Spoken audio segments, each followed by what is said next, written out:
3월 5일 금요일 아침 기도에 오신 여러분을 환영합니다. 오늘 우리가 함께 나눌 말씀은 시편 55편 1절부터 23절 말씀입니다. 함께 말씀 읽도록 하겠습니다. 하나님이여 내 기도에 귀를 기울이시고 내가 간구할 때에 숨지 마소서. 내게 굽히사 응답하소서. 내가 근심으로 편하지 못하여 탄식하오니 이는 원수의 소리와 악인의 압제 때문이라. 그들이 죄악을 내게 더하며 노하여 나를 핍박하나이다. 내 마음이 내 속에서 심히 아파하며 사망의 위험이 내게 이르렀도다. 두려움과 떨림이 내게 이르고 공포가 나를 덮었도다. 나는 말하기를 만일 내게 비둘기같이 날개가 있다면 날아가서 편히 쉬리로다. 내가 멀리 날아가서 광야에 머무리로다. 내가 나의 피난처로 속히 가서 폭풍과 광풍을 피하리라 하였도다. 내가 성내에서 강포와 분쟁을 보았사오니 주여 그들을 멸하소서. 그들의 혀를 잘라버리소서.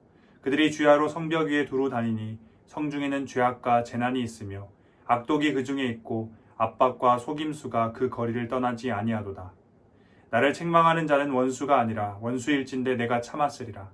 나를 대하여 자기를 높이는 자는 나를 미워하는 자가 아니라 미워하는 자일진데 내가 그를 피하여 숨었으리라. 그는 곧 너로다. 나의 동료, 나의 친구, 나의 가까운 친우로다. 우리가 같이 재미있게 의논하며 무리와 함께하여 하나님의 집안에서 다녔도다. 사망이 갑자기 그들에게 임하여 산채로 소홀에 내려갈지어다. 이는 악독이 그들의 거처에 있고 그들 가운데 있음이로다. 나는 하나님께 부르짖으리니 여호와께서 나를 구원하시리로다. 저녁과 아침과 종호에 내가 근심하여 탄식하리니 여호와께서 내 소리를 들으시리로다. 나를 대적하는 자가 많더니 나를 치는 전쟁에서 그가 내 생명을 구원하사 평안하게 하셨도다. 예쁘떠 계시는 하나님이 들으시고 그들을 낮추시리이다. 그들은 변하지 아니하며 하나님을 경외하지 아니함이니이다.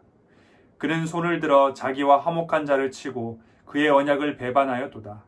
그의 입은 우유 기름보다 미끄러우나 그의 마음은 전쟁이요 그의 발은 기름보다 유하나 실상은 뽑힌 칼이로다.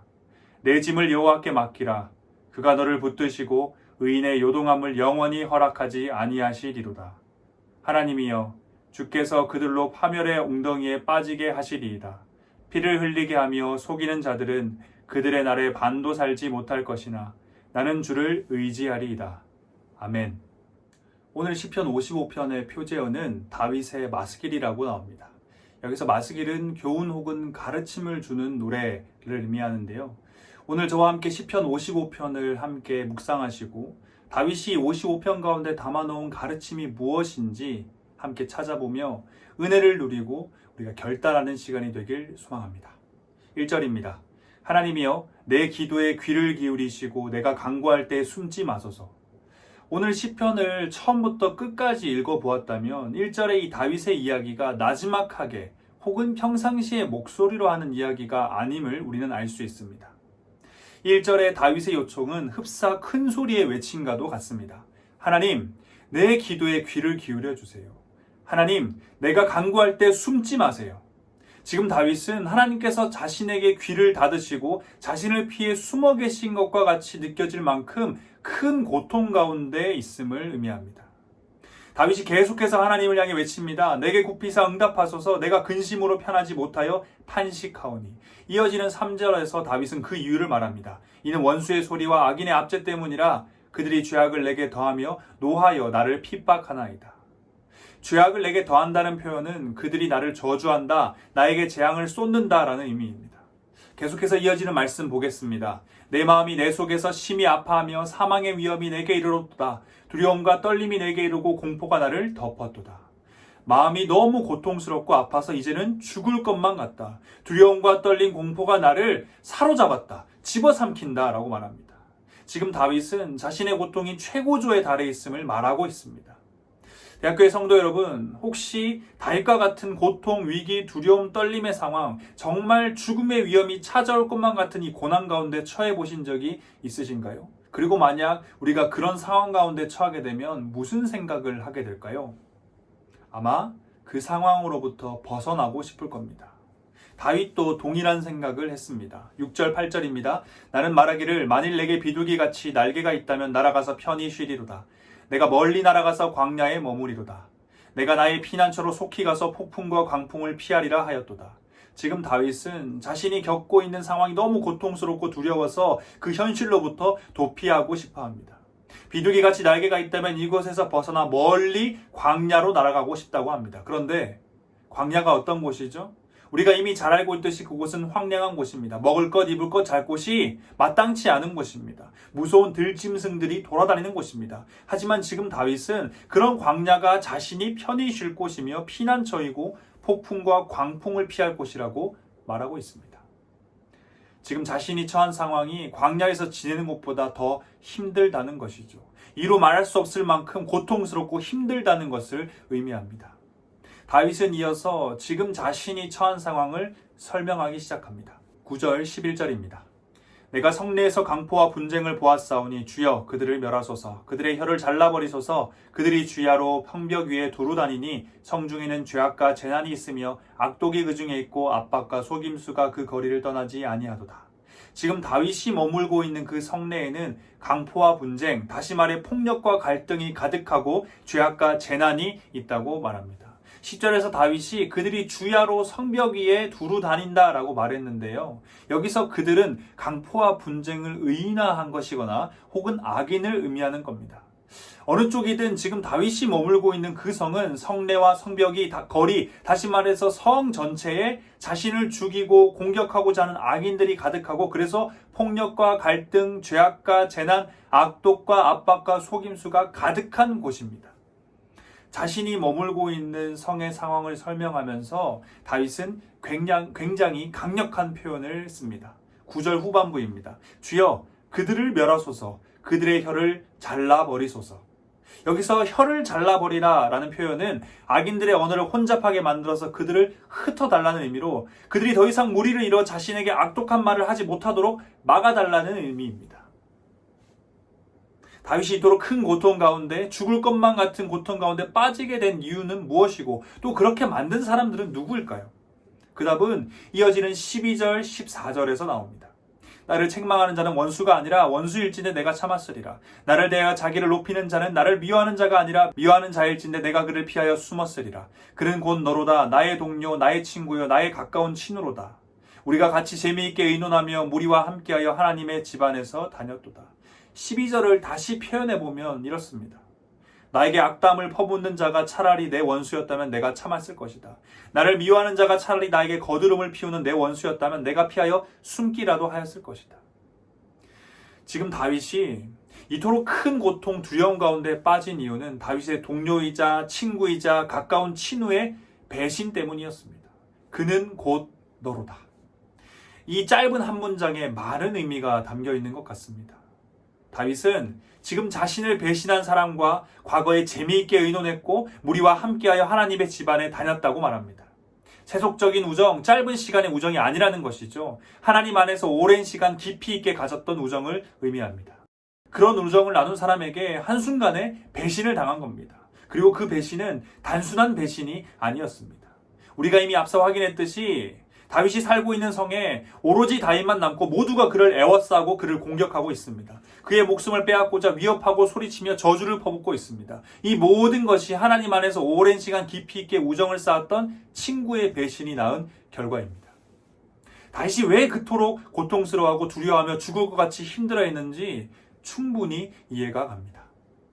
다윗은 다시 한번 아주 강력한 표현을 합니다. 15절입니다. 사망이 갑자기 그들에게 임하여 산채로 서울에 내려갈지어다.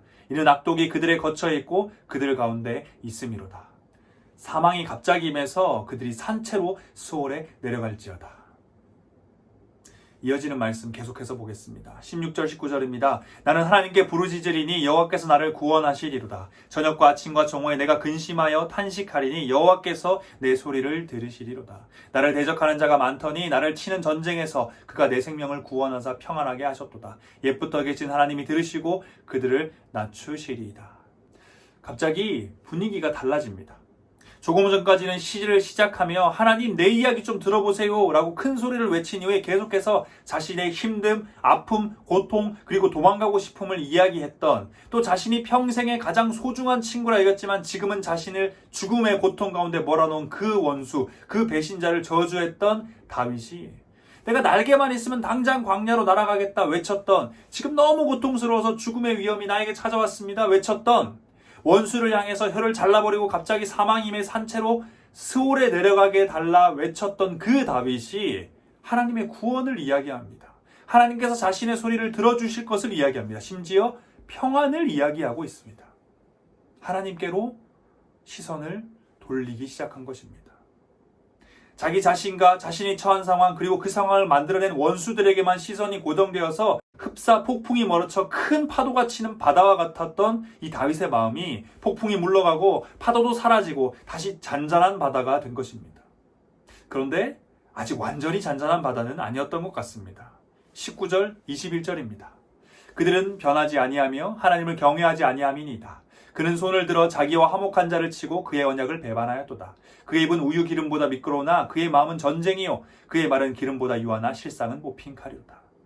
우리도 우리를 보면 잘 알듯이 아무리 하나님께 시선을 향하고 마음에 어느 정도의 평안이 찾아온다고 해도 바로 그 전에 가지고 있던 고통, 울분, 두려움이 다 사라지진 않습니다. 마음의 그래프가 위아래로 막 크게 요동치다가 그 움직임의 폭이 시간이 지나가면서 조금씩 줄어들고 마침내 X축과 평행을 이루듯이 우리의 마음 또한 똑같습니다. 그리고 다윗 또한 똑같습니다. 아직 마음 가운데 남아있던 이 고통과 울분, 두려움을 다시 한 번 더 표현한 것이죠. 하지만 이어지는 22절, 23절에서 다윗은 이제 완전히 마음 가운데 샬롬을 찾습니다. 22절, 23절입니다. 내 짐을 여호와께 맡기라. 그가 너를 붙드시고 의인의 요동함을 영원히 허락하지 아니하시리로다. 하나님이여 주께서 그들로 파멸의 웅덩이에 빠지게 하시리이다. 피를 흘리게 하며 속이는 자들은 그들의 날에 반도 살지 못할 것이나 나는 주를 의지하리이다. 자기 자신과 자신이 처한 상황, 그리고 그 상황을 만들어낸 원수들에게만 시선이 고정돼서 자기 이야기만 하던 다윗이 이제는 주변 사람들에게 가르침을 주고 위로를 건네고 있습니다. 마음에 샬롬이 찾아온 것입니다. 다윗이 처한 상황은 달라지지 않았습니다. 그의 등에서 갑자기 날개가 돋아난 광야로 날아간 것도 아니었습니다. 하지만 지금 우리가 확인했듯이 다윗은 그의 마음과 생각, 심지어 육체까지도 장악하고 그를 뒤흔들고 있던 모든 상황 가운데서 벗어나 하나님을 바라보며 샬롬 가운데 있습니다. 도대체 그 이유가 무엇일까요? 어떻게 그는 갑자기 하나님께로 시선을 향하고 평안을 찾을 수 있었던 것일까요? 22절에서 우리는 그 답을 찾을 수 있습니다. 내 짐을 여호와께 맡기라. 저는 이것을 이렇게 풀어서 말하고 싶습니다. 내 모든 것을 하나님께 쏟아놓으라.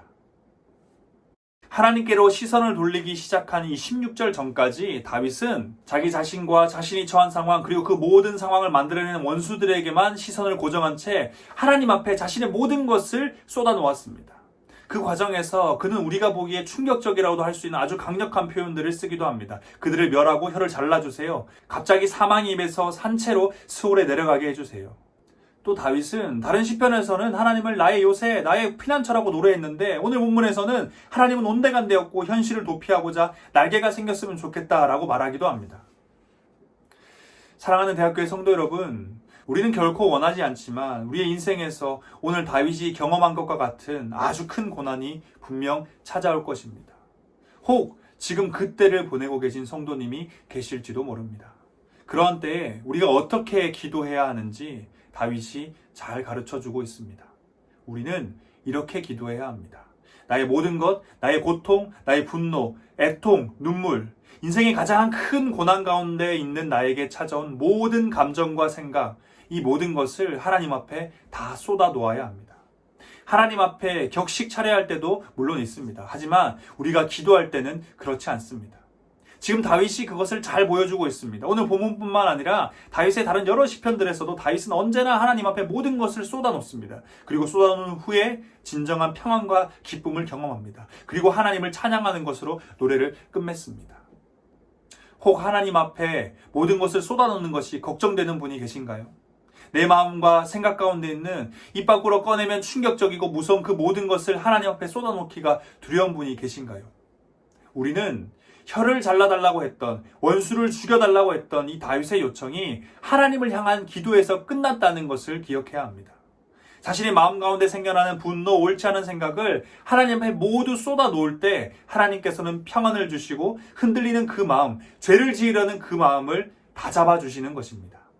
예수님의 기도에서도 우리는 동일한 원리를 발견할 수 있습니다. 조금 나아가사 얼굴을 땅에 대시고 엎드려 기도하여 이르시되 내 아버지여 만일 할만하시거든 이 잔을 내게서 지나가게 하옵소서. 그러나 나의 원대로 마옵시고 아버지의 원대로 하옵소서 하시고, 이 잔을 내게서 지나가게 해달라는 예수님의 기도는 하나님 앞에 자신의 모든 것을 쏟아놓는 기도입니다. 십자가의 사역을 눈앞에 두고 예수님이 경험한 그 유혹을 하나님 앞에 모두 쏟아놓으신 것이죠. 하지만 예수님께서는 하나님의 모든 것을 쏟아놓으신 기도를 하신 후 하나님 아버지께서 주시는 샬롬 가운데 그 십자가의 사역을 완벽하게 순종하심으로 성취해내십니다. 모든 것을 쏟아놓는 기도, 이것이 하나님께서 우리에게 요청하는 기도입니다. 이것이 고난 가운데 우리가 해야 하는 기도입니다. 균형을 잃고 옳은 판단을 하기 어려운 큰 고통 속에서 우리가 다시 중심을 잡게 해주는 것은 바로 하나님 앞에 모든 것을 쏟아놓는 기도를 할 때입니다. 찬송가 483장의 후렴구입니다. 주 예수께 조용히 나가 내 마음을 쏟아놓으라. 늘 은밀히 보시는 주님 큰 은혜를 베푸시리. 제가 참 좋아하는 찬송가인데요. 시편 55편을 묵상하고 연구하면서 이 찬송의 가사가 계속 제 마음 가운데 남았습니다. 성도 여러분, 주 예수께 조용히 나가 우리의 마음을 쏟아놓읍시다. 우리가 어떠한 강력한 폭풍 속에 있을지라도 하나님 앞에 우리의 모든 것을 쏟아놓는다면 우리는 다시 하나님을 바라보며 샬롬을 경험할 수 있습니다. 이것이 다윗의 마스길, 가르침을 주는 노래의 가르침입니다. 우리의 모든 것을 하나님 앞에 쏟아놓읍시다. 다 함께 기도하겠습니다. 우리를 창조하시고 구원하신 하나님, 주님의 이름을 찬양합니다. 오늘도 어김없이 새날을 허락하시고 이렇게 하루를 시작하며 하나님의 말씀 앞에 서게 해주심에 감사드립니다. 하나님, 오늘 우리는 시편 55편의 말씀을 통하여서 다윗을 통해 고난 가운데 어떻게 기도해야 하는지 살펴보았습니다. 하나님 앞에 모든 것을 쏟아놓는 기도, 이 기도가 우리의 기도 되길 간절히 소망합니다. 하나님 앞에 가식적으로 기도하는 것, 하나님 앞에 숨기며 기도하는 것, 하나님 앞에 가리며 기도하는 것이 아니라 우리가 가지고 있는 우리의 마음 가운데 있는 모든 것을 하나님 앞에 쏟아놓고 기도하길 원합니다. 그리고 그 흔들리는 마음, 그 두려운 마음, 그 고통스러운 마음, 그 죄를 지으려고 하는 그 마음을 다시금 다잡으시는 하나님의 은혜를 경험하길 원합니다. 그래서 그 고통 가운데, 인생의 가장 큰 고통 가운데 있을지라도 샬롬을 경험하며 하나님을 찬양하며 평안 가운데 살아가는 우리가 되길 간절히 소망합니다. 오늘 하루 우리 가운데 이 마음을 쏟아놓는 기도가 가득하길 소망하며 우리의 구원자 삶의 이유 다시 오실 예수 그리스도의 이름으로 기도드립니다. 아멘.